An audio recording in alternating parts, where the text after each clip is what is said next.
पानी परेर चिसो भइरहेको मौसममा चाहिँ केही फ्राइड चिजहरू खानको मजा नै बेग्लै हुन्छ के। अनि त्यो भएर चाहिँ मैले चाहिँ आज यो पोटाटो बाइट्स जस्तो बनाउँदैछु आलुबाट। अनि मैले चाहिँ लेफ्ट ओभर आलु यो उसिनेर राखेको थिएँ 2-3 दिन अगाडि। श्रावणमा खास श्रावण 15मा अचार बनाउँदाखेरि आलु उसिनेको थिएँ। अनि त्यही आलु बाँकी थियो। यदि तपाईँहरूले मेरो त्यो भ्लग हेर्नु भएको छैन भने त्यो पनि गएर हेर्न सक्नुहुन्छ हैन। अनि मैले अब त्यही आलु त युज गर्नु पर्यो अनि पानी पनि परिरहेको थियो। अनि त्यही काटेर मजाले बाइट्स जसरी बनाउँछु भनेर पहिला आलु काटेँ। त्यसपछि मैले यसमा कर्न स्टार्च राख्दैछु, कर्न स्टार्च, कर्नफ्लावर। यदि यो छैन भने चाहिँ चामल पिनेर मसिनो पारेर चामलको पिठो राख्दा पनि हुन्छ के। अनि यसमा चाहिँ मैले अब नर्मल त्यो हाम्रो घरमा रेगुलर युज हुने मसला जिरा, धनिया अनि बेसार अनि अलिकति खुर्सानीको धुलो चाहिँ राखेँ। अनि त्यसपछि मैले यसमा कश्मिरी लाल मिर्च हुन्छ नि त्यो पनि राखेँ। अलिकति कलर राम्रो आउँछ के त्यो राख्यो भने। अनि अब त्यसलाई चाहिँ पहिला हामीले यो ड्राईमा नै सबै आलुमा मजाले पिठो कोट हुने गरी मुस्नुपर्छ के। एउटा त्यसो गर्यो भने चाहिँ अब सबै आलुको पिसेसहरूमा राम्रोसँग कोट हुन्छ त्यो फ्लावर। अनि पछि क्रिस्पी हुन्छ के। अनि सबै कोट भइसकेपछि हामीले अलिअलि पानी छर्केर हल्का पेस्ट जस्तो देखिनु पर्यो के। अनि मैले यतापट्टि कराई बसालेँ। अनि कराईमा तेल राखेर तेल तताएर पन्युमा पहिला हल्का तेल लगाएँ के। त्यसो गर्यो भने आलु टाँसिँदैन के। अनि त्यसरी गरेर आलु राख्दै अनि यसलाई चाहिँ मजाले हाई फ्लेममा नै, हाई टु मिडियम भनौँ न, त्यति फ्लेममा नै मजाले खर्राउनु पर्छ के, रातो रातो हुने गरी। अनि त्यस्तो गर्यो भने चाहिँ मिठो पनि हुन्छ, क्रिस्पी पनि हुन्छ के एकदमै।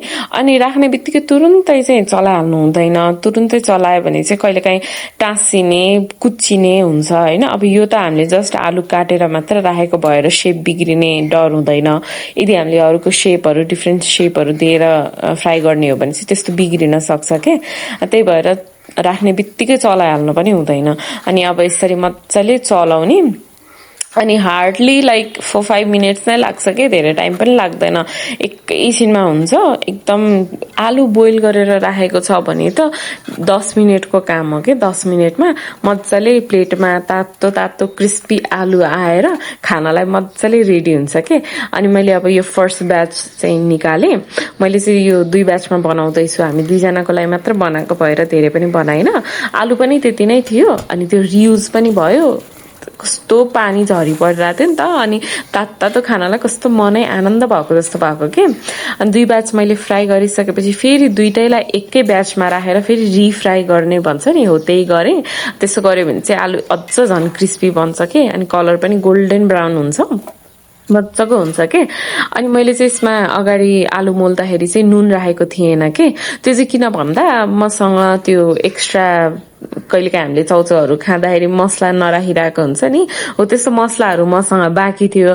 अनि त्यही राख्छु भनेर चाहिँ मैले फर्स्टमा नुन राखेको थिएन कि। यदि तपाईँहरूले त्यस्तो नराख्ने हो भने चाहिँ सुरुमै नुन राख्दा पनि हुन्छ, अथवा पाकिसकेपछि यसरी माथिबाट नुन छर्किँदा पनि हुन्छ कि, अथवा यसमा चाट मसला छर्केर खाँदा पनि एकदमै मिठो हुन्छ कि।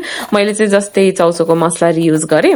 अनि तलपट्टि न्यापकिन राखेको थिएँ कि। अनि त्यसले पनि मोस्ट अफ द मसलाहरू अब्जर्भ गरिहाल्छ। अनि आलुमा चाहिँ ठिक्क हालेको नुन मसला एकदम मजाको लाग्छ के। अलि चाउचाउको मसला पनि अलिअलि अमिलो अमिलो पिरो पिरो हुन्छ नि त, नुनिलो पिरो पिरो त धेरै हुँदैन तर मिठो हुन्छ नि त टक्क परेको। अनि त्यति भएपछि त अब यो झम्ती पानी परेको बेलामा के चाहियो र।